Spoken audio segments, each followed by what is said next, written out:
प्रहलाद जी दौड़े दौड़े आए और अपने पिता हिरण्यकश्यपु के चरणों में प्रणाम किया। जैसे ही प्रणाम किया कि नन्हे से बेटा प्रहलाद को हिरण्यकश्यपु ने उठा करके गोद में बैठा ले लिया और बार बार दुलार करते हुए प्रश्न वही कर दिया, बेटा स्वधीतम किंचमुत्तमम, अभी तक गुरुकुल में रह करके तुमने सबसे उत्तम विद्या कौन सी सीखी है? प्रहलाद जी मुस्कुरा के बोले, पिताजी अब की बार मैंने 1-2 नहीं 9 विद्याओं का अध्ययन कर लिया।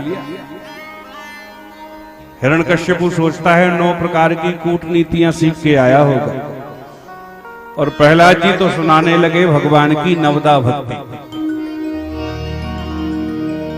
श्रवणम कीर्तनम विष्णु स्मरणम पाद सेवनम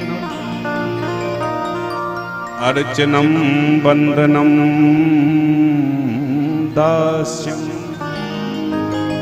सख्यात्म निवेदनम।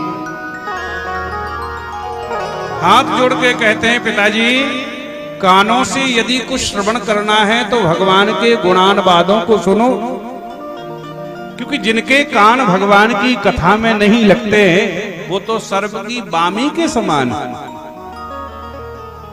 मुख से यदि कुछ बोलना है तो भगवान के नामों का उच्चारण करो, क्योंकि जिनकी वाणी से भगवान का गोविंद का नाम उच्चारित नहीं होता है उनकी जिह्वा तो बरसाती मेढकों की तरह टर टर करने वाली है। सेवक बनना है, चरण दबाना है तो भगवान के दबाओ, नाचने होए तो नाचो रघुनाथ आगे, और गाओने होए तो हरि गुण गाओ। नवदा भक्ति का उपदेश रामभद्र प्रभु ने सबरी मैया को दिया रामचरितमानस में। प्रथम भगति संतन कर संगा, दूसरी रति मम कथा प्रसंगा।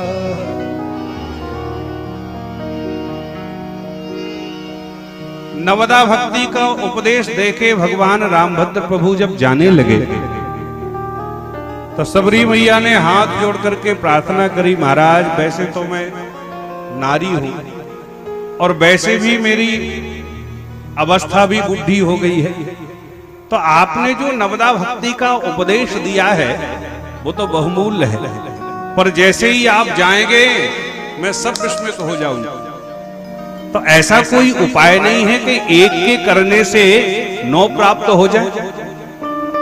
भगवान मुस्कुराए और बोले, मां है ना। सबरी भैया हाथ जोड़ के बोली, प्रभु क्या है? भगवान कहते, मां बीच वाली भक्ति को पकड़ लो, और बीच की भक्ति पकड़ने से 4 ऊपर की और 4 नीचे की अपने आप ही आ जाए। बीच की भक्ति कौन सी है? बोले, मंत्र जापो मम दृढ़ विश्वासा, पंचम भजन सुवेद प्रकाशा। मंत्र जाप मम दृढ़ विश्वासा, भगवान के नाम में दृढ़ विश्वास हो करके जाप करे तो 9 भक्ति प्राप्त हो जाती है। प्रहलाद जी के मुख से नवदा भक्ति का आख्यान हिरण्यकश्यपु ने सुना तो अब तो मन ही मन विचार करने लगा कि अरे इसके अंदर का भगवान नाम का रोग तो दिन प्रतिदिन और बढ़ता चला जा रहा है, और भगवान नाम की बीमारी जो है ना वो छुआछूत की बीमारी है।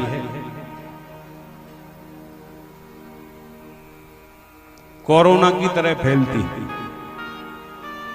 नगर गांव में 2-4 कंठीधारी मालाधारी हो जाएं तो फिर मंडली बनते देर नहीं लगती महाराज।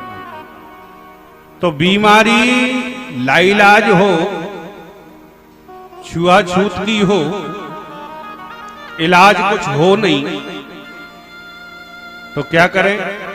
तो बोले एक ही उपाय है कि जो अभी अभी 2-4 मरीज आए हैं ना, उन्हीं को ठिकाने लगा दो तो उनके साथ में ही बीमारी भी चली जाएगी।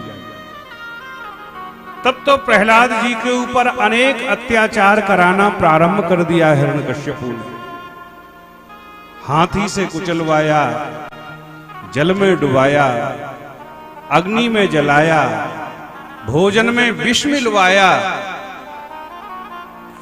पर फिर भी प्रहलाद जी का कुछ बिगाड़ नहीं पाया।